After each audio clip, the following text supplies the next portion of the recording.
Welcome, everyone. My name is Josh. Welcome to the live broadcast. 4 more days until the big 100 milli business start. So I'm kind of pumped for that. I'm super pumped for that. Today's topic is let's grow your business 40% in 2026. And I think this is going to be an interesting topic. And I think we can explore a few ways of doing this. But before we get started, as usual, I got to click on my own live. While I'm doing that, let me introduce myself if you don't know who I am. We're getting a lot of new viewers to this channel, which is a really good thing, but my name is Josh. I'm an entrepreneur. I started my own Shopify business. I've started my own eBay reselling business. We are launching a $100 million reselling business, e-commerce business in 4 days. And I am also the co-founder of an AI listing software company that not only lists items using AI, but it also optimizes those listings so that they are seen by buyers across a broad spectrum of platforms, not just eBay itself. I was supposed to click on my own live while I explained that, but I couldn't do two things at once. So my apologies. And people are starting to roll in to say hi. Let's say hi to a few people and then we'll jump into the chat. Foghorn Leg, howdy. Hope you're having a great day. Hope you're having a great day as well. Consider the superior man is modest in his speech, but exceeds in his actions. Confucius Analects. I agree with that. Sometimes the most dangerous people move quietly. They do things in silence. Certainly, when you're early in your business, you often suffer in silence. I always go back to this, but those first 3 years are just so brutal. But maybe I'll get back into that Foghorn Leg because that's a good mantra from Confucius. Lucky Finds says hello and good morning from California. Good morning to you, Lucky Finds. David Varner, Happy New Year to Josh and all. Happy New Year to you. Tammy, Happy New Year. Good afternoon to you. Primo Chemo, Happy New Year. Happy New Year to you. And good afternoon. Eric Gunta, howdy, howdy, howdy. Eric, howdy to you. Welcome. Good morning. I think you're in Texas, so good morning. Just Beth Cooking says Happy New Year. You look bundled up, cold and snowy here in Ohio too. I am cold. The heater just kicked on, so probably have to go down a layer, but I am a little bit chilly this morning. I had to do some running around, so I've been outside a little bit, so I do need to warm up. Today I want to talk about growing your business 40% in 2026. I think this is a very achievable goal. How I'd like to start today's video is for all of you, if you have the windows available, go to your performance tab on eBay and let's see what your 365-day total is, your 1 year total. So let's see where your business is, what your total sales, your gross sales for the past year has been. And take that number when you get there. Let me know. I'll go slow here so everybody has time. But go to your eBay tab, go to your performance tab, and see what your gross sales were over the past year. When you have that number, open the calculator tab down below, or use your phone and times that by 1.4. That's your goal number for the end of 2026. So you take that gross number, you times it by 1.4. That's what our goal is for everybody. At the end of 2026, this time in 2026, we say we hit it or we didn't. Take a screenshot of your goal number and take a screenshot of your current number, and we can go back to it a year from now. So here's the kicker. You want that growth, but we got to do it in the same amount of time. So anybody watching this shouldn't be saying to themselves, well, I'll work an extra 2 hours here and an extra 2 hours there, and I'm going to ignore my husband, ignore my wife, and I only need 4 hours of sleep this year. It's not going to happen. I'll work weekends. That is not how we do this. We don't want to do that. So it's the same amount of time. Now, to reverse engineer that 1.4 growth, so we're going to grow 40% year over year. Let's reverse engineer it. What do we need to do if we only have the same amount of time? I don't want to burn people out here. That's not a way to do businesses. put more time and energy into something, 40% more time and energy, when the growth itself isn't even linear. It's less than linear. If that's not the way we're going to do this. So the first thing we should do is break our business up into 3 parts. The first part is going to be your inventory. This is the stuff you get to sell. The stuff you buy is pillar 1. Pillar 2 are the processes within your business. This is actually the core function of your business, is your processes. So that's really where the value of your business is. A lot of people think the value of their business is in their inventory, which is valuable, but your processes are what gets the inventory to the third pillar, which is shipping. So we have these 3 pillars: inventory, the processes within the business, and then shipping, the third one. How do we reduce times on those 3? So that we can increase our output by 40%? The first thing you can think about doing is raising your prices by 10%. A lot of people are really afraid of raising prices. And I mean, especially if you haven't raised prices in a long time.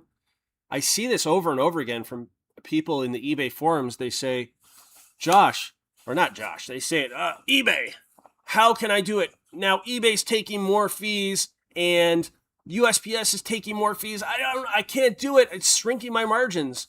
And I'm like, dude, raise your prices 10%.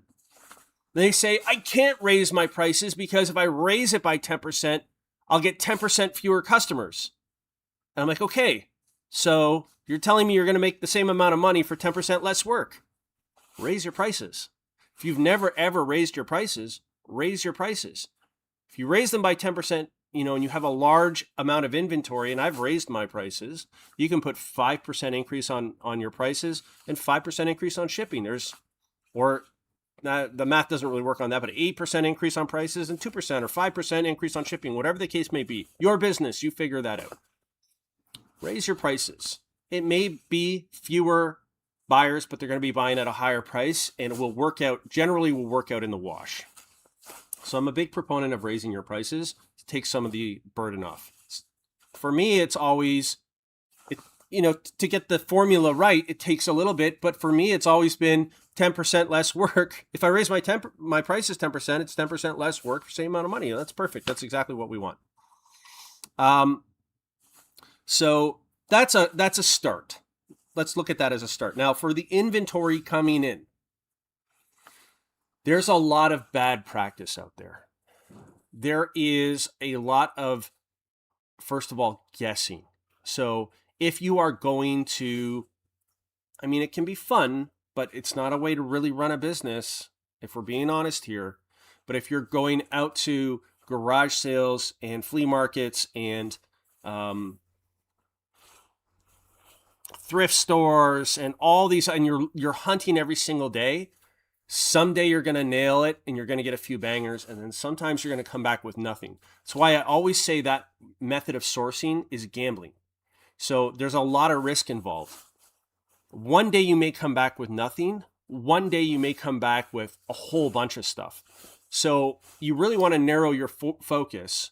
Unless you consider it a hobby and fun, that's a whole other thing. But you should be narrowing your focus when it comes to inventory on where can I get a lot every single time? Or even better, how do I get the inventory coming to me? This isn't impossible because a lot of people do it. We do it. I've done it with my own business. Buy in bulk, get the inventory coming to me. It's a huge time saver. So now you're increasing the amount of inventory you're getting, and you're doing it in a fraction of the time. So let's compare someone who is getting inventory brought to them. They've built those systems. And again, you are the business owner. You can build these systems if you want. No one's stopping you from doing it. It's up to you, because other people do it. That means you can do it too.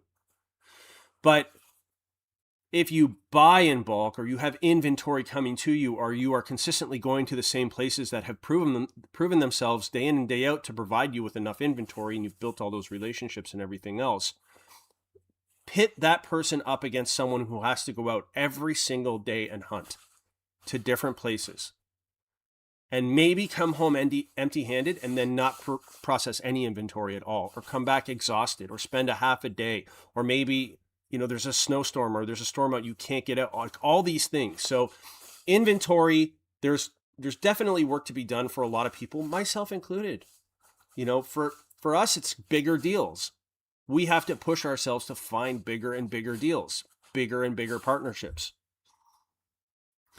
This thing about cleaning inventory for one-offs especially, I just wouldn't buy that. There were YouTubers that I watched on here, and they're saying they're buying these things and it takes an hour to clean, like vacuums, shoes sometimes. They're like, yeah, well, I can make $60 on this pair of shoes and it only costs me $20. So I sell it for $60, it costs me $20, I make $40. But then if it took you an hour to clean, and you get the fees and everything out, you're kind of putting your wage down to $20 an hour. That's not enough for this business. That doesn't run a business. That takes too long. I would sooner leave it on the shelf or sell it as is. Say, it's dirty, you have to clean it yourself, reduce the price. You actually make more money that way. So the cleaning of items, to me, I learned that that's just not the way. Don't get that stuff in there. It's too much time, and that time is an opportunity cost where you could be doing something else. So if you're buying items and spending all this time cleaning them, and I think most people in this chat aren't doing that, like I'm preaching to the converted, but if you're new, this might be the case. But if you're buying items and you're spending all this time cleaning them and you get like 8 items listed, there are people out there who are listing hundreds or thousands of items in that same amount of time. So just be mindful of the opportunity cost of buying items that require a lot of work. Sometimes people get blinded by the profit. Oh, a $40 item. And then you get it back, it's not working. Oh, this lamp needs to be rewired and it needs to be cleaned. It needs a new lampshade. I will get to it, and it's just not worth it. And we all know it. I think relationships are important on the inventory side. So we're still talking about inventory and sourcing. We're at the very beginning of this the first column here. Relationships are important. Not everyone is an introvert, or an extrovert, I should say. Not everyone likes to go out there meeting people and kind of just putting themselves out there, but kind of too bad. We're in sales, and this is required. If you don't do those things, others will. But really reaching out and building those relationships, I have always found that is where the biggest opportunities are. I just call someone and like, do you have this? And if the answer is no, do you know anyone who does? And sometimes the answer is no, and I get a follow-up call afterwards. And you become the place where that stuff can go. I just got a text message about stereo views. So everyone out there knows Josh is the stereo view guy, WHS Stereo View, the authority. I've built that now. So I've built those relationships, and people will come to me trying to sell inventory. So relationships are really important. We're in sales. We got to sell, and part of sales is building that network and getting to know people. You can't be a hermit. You have to get out there and do it.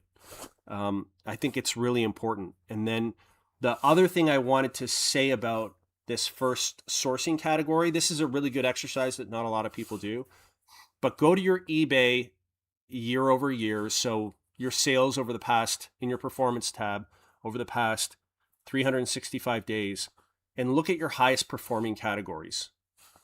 In that metric, or in those metrics, eBay will break it down and it will say, in dolls, you did this much. In refrigerators, you did this much. In tape, you did this much.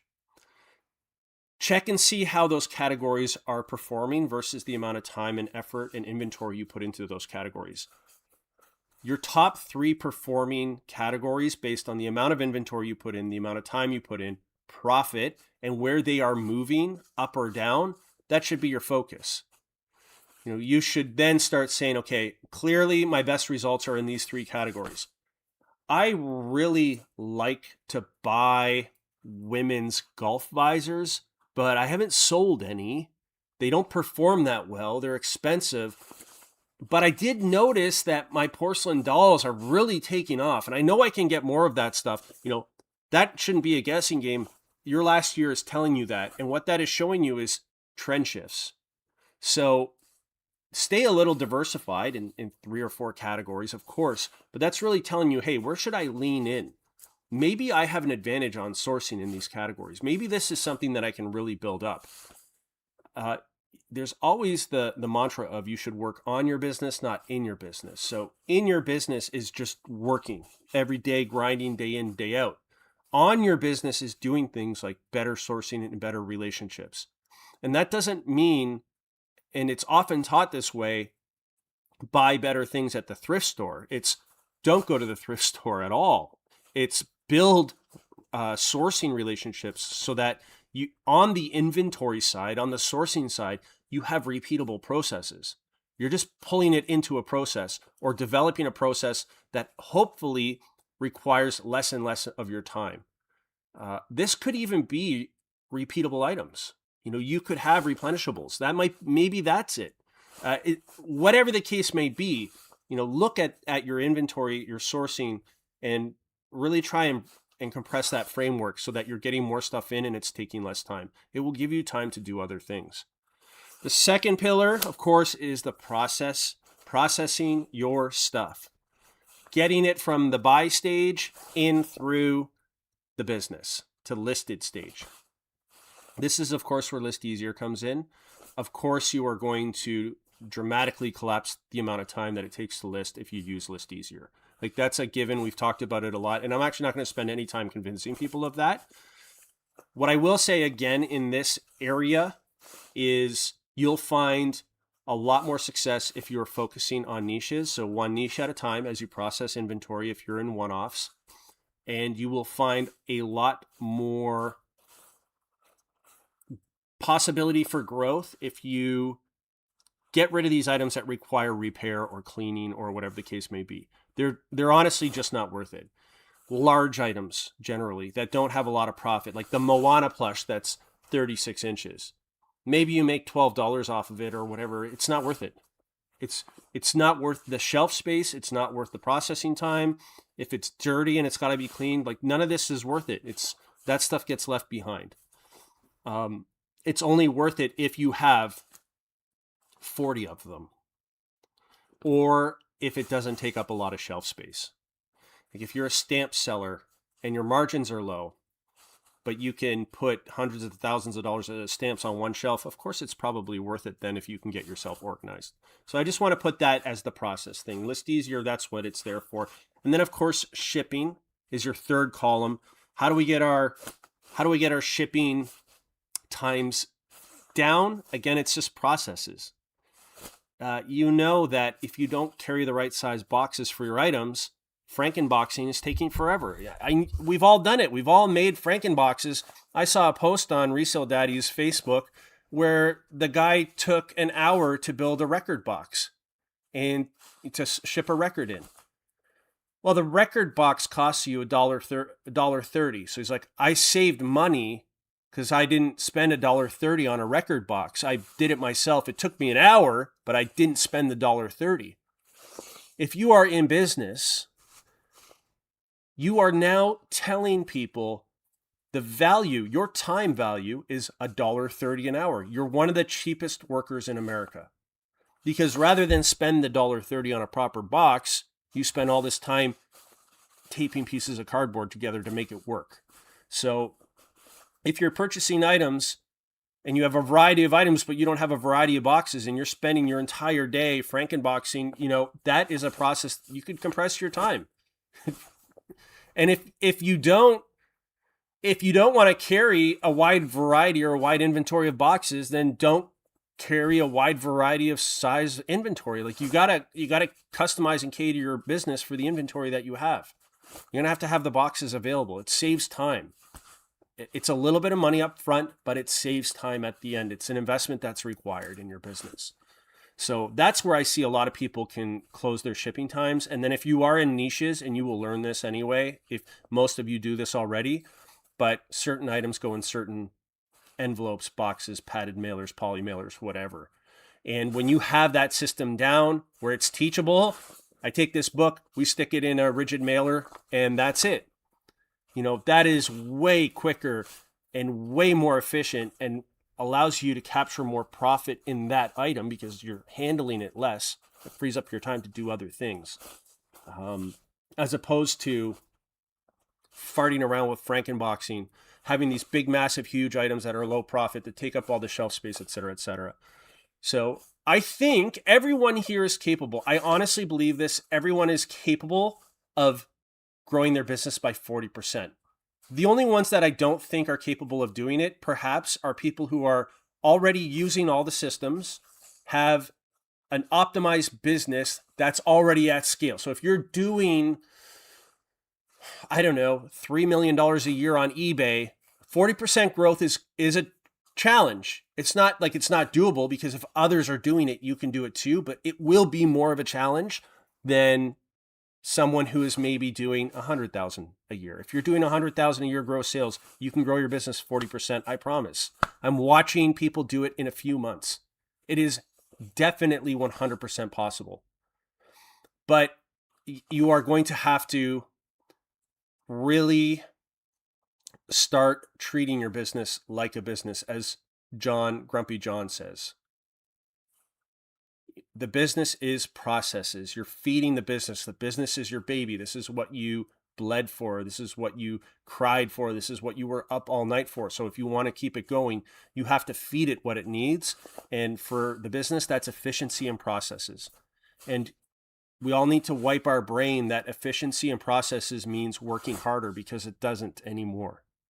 It's making the things you're already doing more efficient, collapsing the time required, and really just maximizing the value out of each item. So what happens, and I'm rambling along and I know I am, but what happens when you build all these efficiencies and processes in your business? I think even people watching this that are disagreeing with stuff I'm saying, which you shouldn't, because this is just straight up how it works. This isn't even opinion. This is just how it is.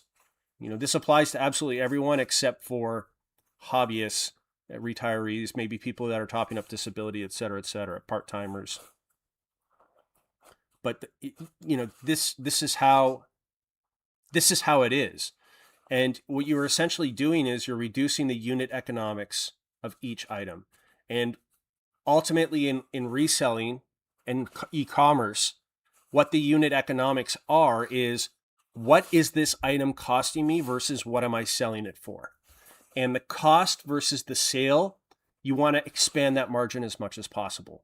As much as possible. This includes time, and that's actually the number one factor. Because the less time you spend on your widget, the more widgets you can put up, which makes them less expensive. If you are taking a lot of time on each, on each individual widget, that was very rude of me, I'm sorry. If you're taking a lot of time on each individual widget, the unit economics of those widgets may not work anymore, and they certainly won't work versus someone who's doing the exact same thing as you, but they are maximizing their unit economics. So we want to touch these items as little as possible. We want to push them through processes. We want them coming to us, and we don't want to spend a lot of time shipping them out. That doesn't mean you're doing a bad job. You don't have to love and hold and cherish the item and carry it with you and do all these things for you to be doing a good job. Reselling, e-commerce in general, not even just reselling, I want to bundle them all in. It's the same thing. Reselling e-commerce, and this is a very important point, everyone, it's one of the few businesses where doing a good job takes less time than doing a bad job.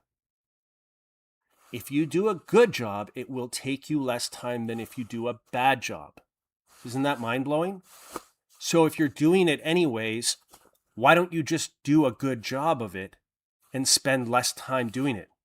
Therefore spending less time. What does that mean? Better cameras, better processes, better setup, better throughput, better, inventory. And that doesn't mean necessarily that there's a higher ASP. There's ways to collapse that unit economics as well. And building those processes and focusing on those processes. There are many people, that I've spoken to that are like, look, I need I need a new computer. Like my computer keeps shutting down and I have all these problems and I'm going to get one eventually, but I'm not doing it right now. And my thought to them is you would pay that computer back in a day. It's the same as people that are still writing. They're not using the label makers. They're still writing addresses on boxes. That thing will pay for itself in a few days. And after that, it makes you money. So we got to get in that mindset of being able to invest into these processes. You'll make more money down the line. The better job you do, the more money you will make. That's mind-blowing. For houses, the better job you do, that's usually costing you more, taking more time. It will shrink your profit margins. In e-commerce and reselling, it increases your profit margins, surprisingly. Okay, let's get into the chat. How many people did I lose on that? Did I lose thousands of people on that? Because I was going and going and going. So we won't be airing a live broadcast tomorrow. Tomorrow we're going to take it off. I'm going to record the Profit Playbook podcast. Then Friday it'll be live from Florida. Eric Bressi says, good afternoon. Good afternoon to you, Eric. Eric Gunta is in Southern Illinois. I'm always, not always, but I'm always, I am always surprised at how far Illinois dips down. I always consider Illinois a northern state, but it comes so far down into the heartland. Rob Special Interest says hello. Hello, Rob. Good to see you. Let me know, did everyone screenshot their 1 year total and times it by 1.4? I want to see that growth this year. I think everyone's capable of it. Certainly you're capable of it. Behind the Bubble Wrap says, good morning, folks. Good morning to you, Behind the Bubble Wrap. Derek W. Pat says, hi, Josh. Hello, everyone. Good to see you, Derek. Welcome, welcome. MK3914 says, greetings from Oregon. Welcome, welcome. Good to see you, MK. Happy New Year, everyone, says Derek Pat. Happy New Year to you, Derek. David Varner says, I think the first thing you need to do is rerun the items you haven't listed through List Easier.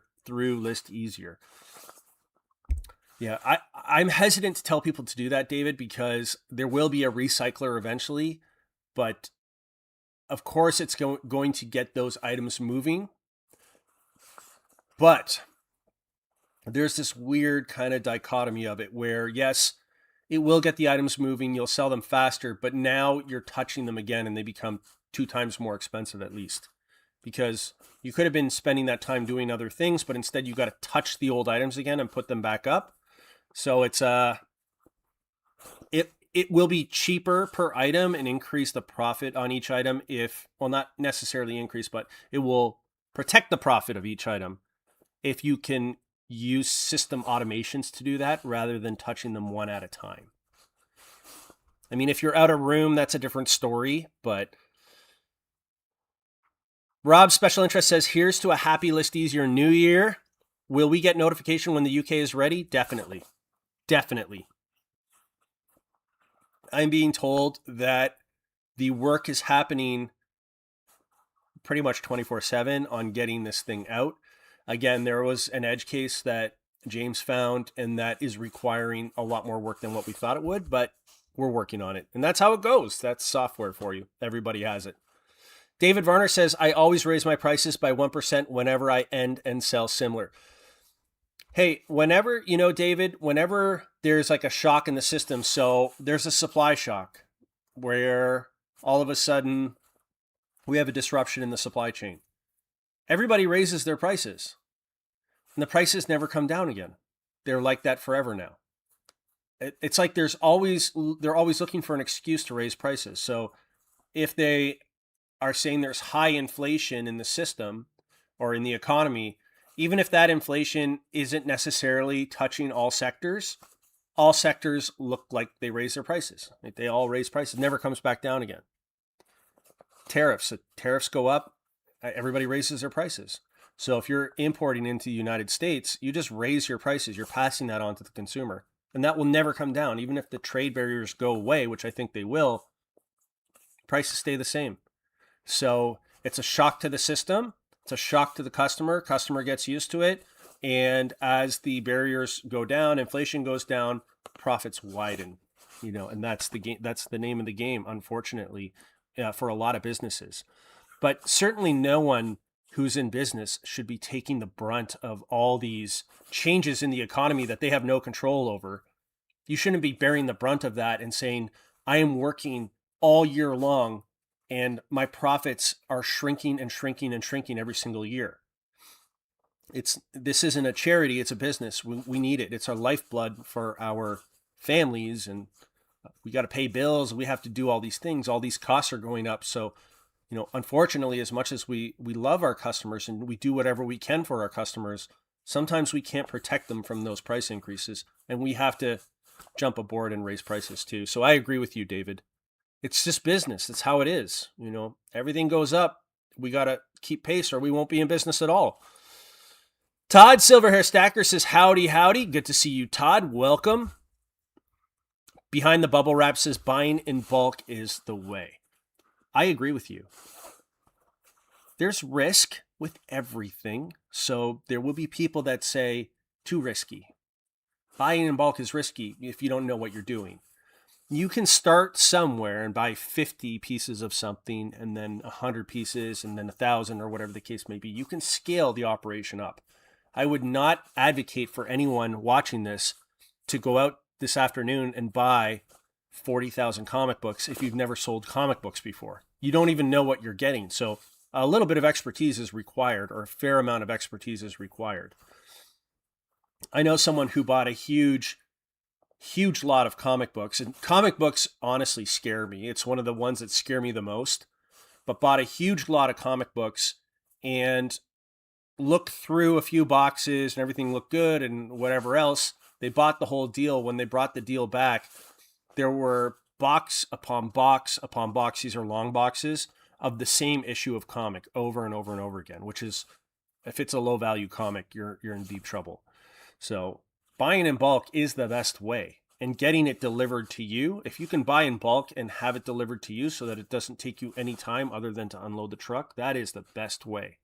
Like, that's operating at pro level. You just got to make sure that you're getting inventory that you can process quickly and is cheap enough that the unit economics work on it. I will never say go out and buy a huge thing if you don't know what you're doing. Start off small.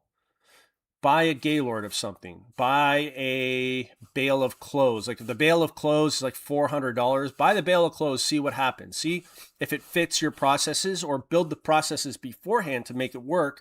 Buy the bale of clothes and go for it. If it's $400, you're not losing too much, right? It's not the end of the world if it doesn't work out. If it does work out, you can scale it. You can test that market, but don't go all in, especially if you don't understand the niche. James says, who cleans items? Not me. And it's not worth it. It really isn't worth it. Lag says, hey, Lag, good to see you. Welcome. Charlie Goki Lou Coin says, this is why I still like selling brand new replenishables. Yeah, exactly. So replenishables on the inventory side, the incoming side, there's a few things that happen with replenishables, and this is why replenishables work really, really well. If you can find replenishables that work for you.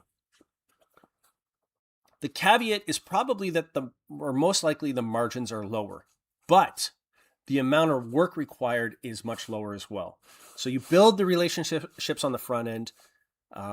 You get the inventory coming to you. You consistently know what the inventory is. You know what your margins are. You're not out there looking for stuff. There's quantity behind it. So now all your effort goes into marketing and building the highest quality listing that you can, the most appealing to the customer, the best ranking, highest SEO, all these other things. And as the units sell, you're basically just managing the inventory. You have your boxes and everything that is required for the item. It's the same thing over and over and over again. And you can teach these processes to other people. So this is why replenishables work so well. With the advent of listing software, one-offs now become scalable as long as they are able to work through the processing software, right? That can scale as well. It doesn't take a lot of time. It does, it takes someone working all day long processing these things, but if the unit economics work, it's going to work. Where the unit economics don't work is honestly just slaving away all day by yourself. You just don't have enough time. No one has enough time to go out there hunting for items, bringing them back, cleaning them, taking pictures of them, shipping, and then every single day is 12 hours of work. And it's like, how do I grow? How do I grow like this? And this is why I gave the cookie factory analogy. If you're going to make each individual cookie over and over and over again, you can only make so many one at a time. You build the processes, you can do an infinite number. And the economics on each one of those cookies becomes cheaper and cheaper and cheaper. Someone who is processing thousands of cookies in a day versus someone who's doing 10 a day, the person who's processing thousands has more options. They fully optimize the process. In a fully optimized process, there isn't the stress to perform from not only a financial duress position, but also just exhaustion of working all the time. If I meet someone who works their butt off all day long and they are making, let's say, $200,000 a year, and I say to them, how are you going to increase your income by 40%? Because inflation goes up and everything else goes up. How do you increase your income by 40%? I work hard. I'll just work harder. That only gets you so far. And the point, I believe, in running your own business is not the first 3 years you have to, because you got to learn, you got to work your butt off. But you can't do that into your 60s and 70s and 50s and 80s, just day in, day out, killing yourself. You got to put stuff in place that takes care of those things for you. And when you do that, it's like the water slide. It just goes in on its own. How can I make this more efficient? You should be able to watch a movie while listing, honestly. You shouldn't have to go out looking for things. In the beginning you do, but if you work on, we get the things we work on. If you work on getting better inventory, more of it coming to you, if you really want to do that, it's going to happen. So Adam says hi to lag. Am I getting way far behind here? I don't know.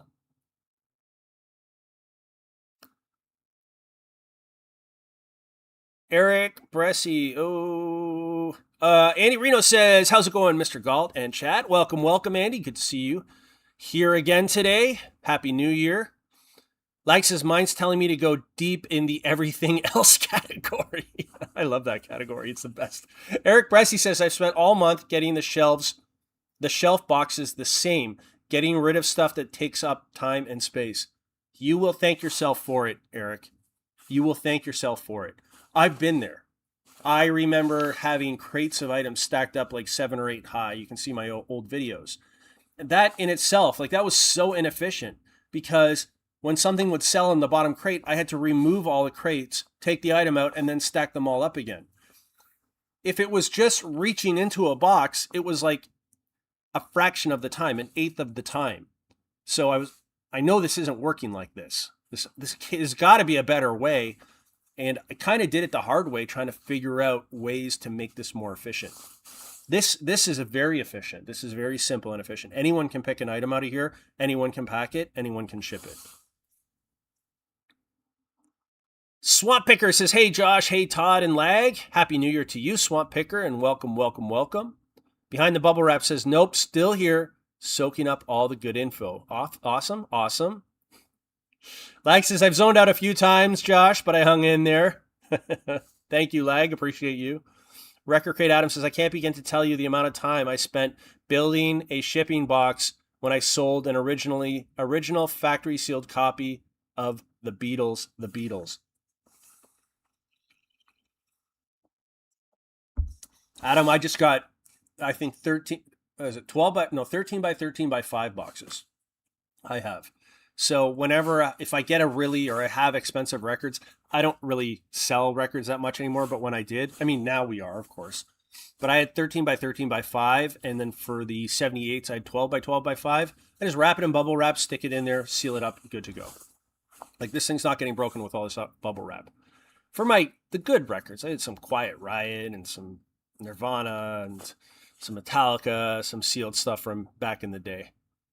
Never came across that Alice in Chains MTV record though. Eric is 5 hours from Chicago. Wow, yeah. It's a big long state. 405 Picker says, when listing new audiobooks in VHS, I get an error because of missing ISBN or UPC. It says that it will list with DNA, but it doesn't go through. So instead, list as like new and change on eBay. Yeah, 405 Picker, put in, if there's an issue like that, put it in through customer support and we'll take a look at it and see what's going on.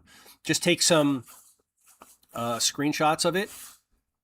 I think there is an issue with VHS UPCs and it's not on our end.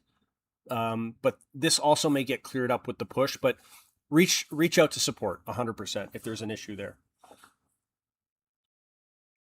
James says, I think we are back in sync. I broadly covered this stuff in my video today. Good. The world is lining up again, James. Awesome. Art by Axe says, hey, Josh, is there mobile support now, like photo uploading? So you can use your mobile browser if you want, Art. I don't think it's the most efficient way to use List Easier, but we don't have a mobile app yet. So that will be coming in the future. It's not something we have yet. Foghorn Lake says, one of the questions I asked yesterday that I didn't hear an answer to was, can List Easier go through the existing eBay listings in a store, or will all those photos inventory need to be redone?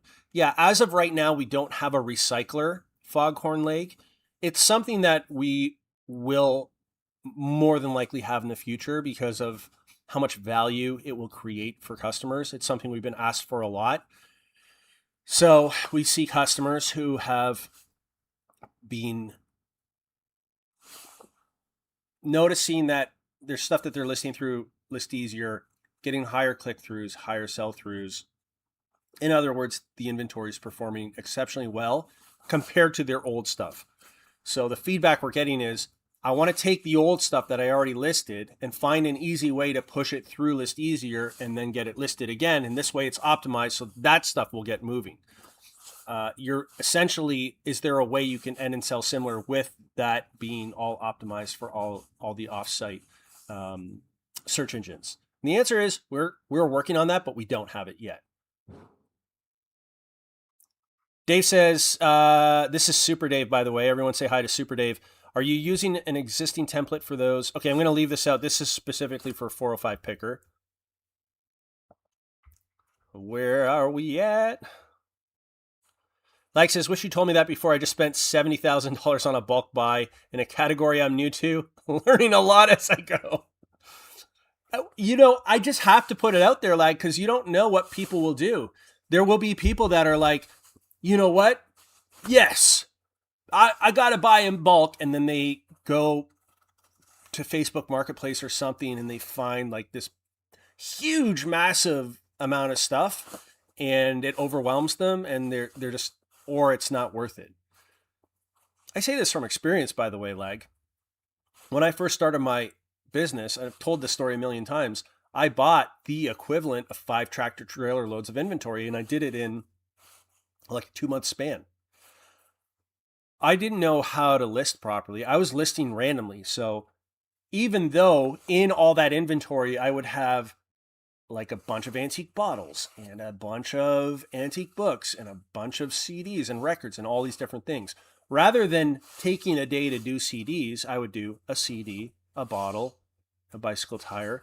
And that's how I was listing. And I was working all day long and getting 30 items listed. And looking back, they weren't even great listings. Now, times that by an entire tractor trailer load of inventory, and I was just really in bad shape.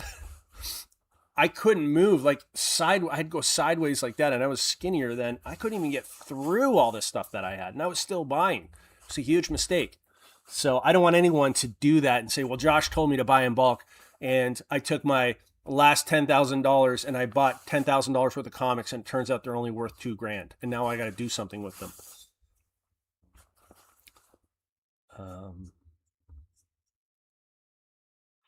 D-Bach says, how hard is it to put whatever promotion the store is running, like buy two, get one free, or buy one, get two, second one 50% off? I don't think those promotions are hard to do on eBay. If you go into marketing or promotions, I don't remember which one it is, they give you those options. I am not running, and I've never run those promotions. Maybe that would be something I would do on like a Black Friday or something. I don't want to do more work for less profit. So 50% off, 3 for 1, buy any of that stuff. All this is making me do is work more for less profit. So I would rather just leave it as is, price it competitively, slowly increase prices. And honestly, for me, if that means doing a little less work, then so be it. This is the problem I have with Whatnot, is you see all the packages that people do on Whatnot, and this isn't everyone, by the way, but they will do these shows on Whatnot for like 4 hours, and they'll have all these packages that are going out, but they're only making a few dollars profit per package. It looks good. The optics of it look really good, but I don't want to work all day for barely any profit. I'd rather just barely work for the same amount of profit. So really protecting those margins is important for me. So I don't really do the buy two, get one free. I don't even know how much it incentivizes buyers. I mean, I've tried these things before, these kind of promotions, and it works a little bit, but at the end of the day, when I look at my net, like what I'm getting out of it, it's the same as if I didn't run the promotion at all. So then I don't want to run the promotions if that's the case. If it's going to cause a rush through the door, heck yeah. Heck yeah.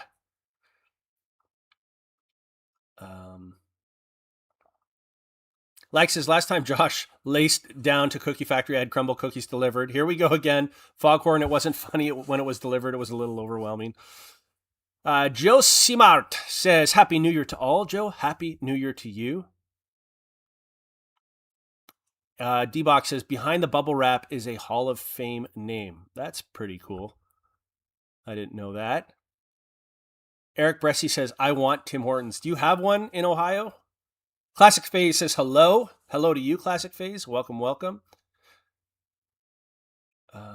James says, yes, that VHS error has been going on for a long time. It has to do with eBay, the way they have UPC set up. That could be the case. I don't know. James says, if you bulk edit new VHS on eBay, you will see there is no UPC to edit. You have to do them one by one. That, I believe, is why it falls over into ILE, not ILE. Art by X as a bulk listing recycler would be awesome. I agree with you. It is like we got to get Flex out. We got to get this upgrade. Like again, what we're talking about, the UPCs and VHS and everything else. This is something that may get fixed. I don't know, maybe not. But these kind of edge case things might get better with this launch because there's a big back end release that's going to happen. I don't know. Maybe not. I don't know. But once that's out, Art, then we're something like a recycler we can take a better look at. Foghorn Leg 90 says it would be great if your product could interface with one of the database inventory products like InkFrog, List Perfectly, or Vendu. The later two I didn't really care for myself. Here's the thing, Foghorn Leg, with that. We would sooner build out iterations that they offer at minimal or no cost to the user than integrate with their systems. There's a huge risk when you integrate, because when you integrate, you're also exposing your source code. And our source code is like, it's gold. That's what makes all this possible, the optimization and everything else. So if that source code falls into the wrong hands, it could feasibly be copied, and then everyone can do what we're doing. It's our secret. It's our caramel secret. Caramel secret. Caramel secret. It's our caramel secret. And so we don't want that out. So we would sooner, if they have tools that are available. So a lot of companies, and I'm not saying these companies in particular, that's not what I'm saying, but a lot of companies that offer services to resellers, they're tools. They're just tools.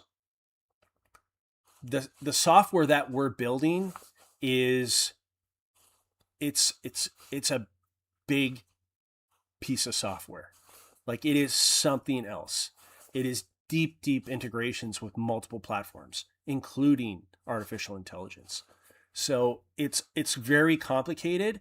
So the risk would be we expose our source code, the hardest thing to do, to have the ability to incorporate a tool that we could probably build ourselves in a very short period of time.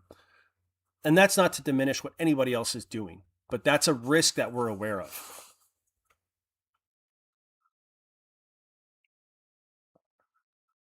Eric says there are Tim Hortons all over Ohio. Nice. Flogger says, welcome, by the way, Flogger. Again, I really like that design, that logo design. It says, hi, Josh, do you use disk cleaning machines for your CDs? If so, what do you use? We don't. Take a look at the CD. If it's scratched, it's garbage. We don't spend any time repairing CDs. It's just not worth it. Again, there's an employee that we pay now to spend the time to try and salvage a CD. It just goes. There's always more inventory train coming in. The saying, there's always another train leaving the station. So we don't, if the thing's damaged, that's it. It is what it is. We just move it on. We can't spend time with it. That's another unit economics thing. If one CD, we got to get a machine to clean it, to grind it, all this other stuff, put it in there, it just costs more money. And at the end of the day, it's not worth it. We really have to be efficiency focused in this business.